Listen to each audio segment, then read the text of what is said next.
Samahan niyo ako maglinis ng pahinga ng aking kapatid. OMG, hindi ko ina-expect na ganito na para karami at sobrang napaka-dry ng kanyang tutuli. Oh my gosh, nakakapagnaway. Pasintabog po sa mga lumalapang dyan. Kung kayo kumakain, huwag niyo na munang panoorin. Pero pag nasimulan mo na itong panoorin, siguradong hindi mo na ito pipigilan. Oh my gosh, nako. Napakaganda nitong panlinis na to kasi kitang-kita mo yung kaloob-looban ng iyong tainga.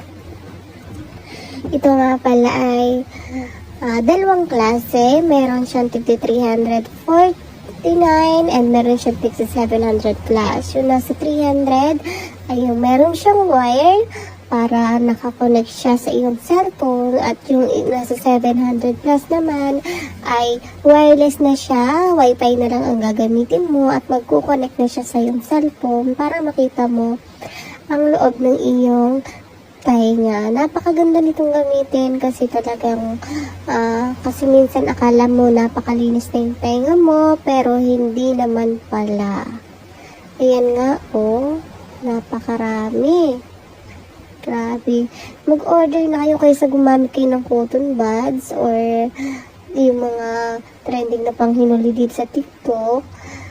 Ay mas siguradong makukuha mo ang tutuloy mo dito dahil meron ka ng camera. Makikita mo na yung loob. Diba? Pag cotton buds kasi, ipapasok lang yan yung mga dumi ng tainga mo sa kaloob-looban. Dito, siguradong kuhang-kuha mo ang iyong mga tutuli. Oh my goodness. Ang sarap niyan sa pakiramdam kapag natag ka lahat. Siguradong rinig mo ang marites ng kapitbahay kapag naubos na yung iyong mga tutuli. OMG.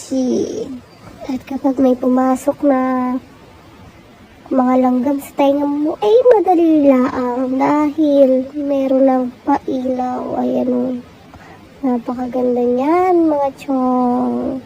Kaya naman, umorder na rin kayo sa ating Yellow Basket.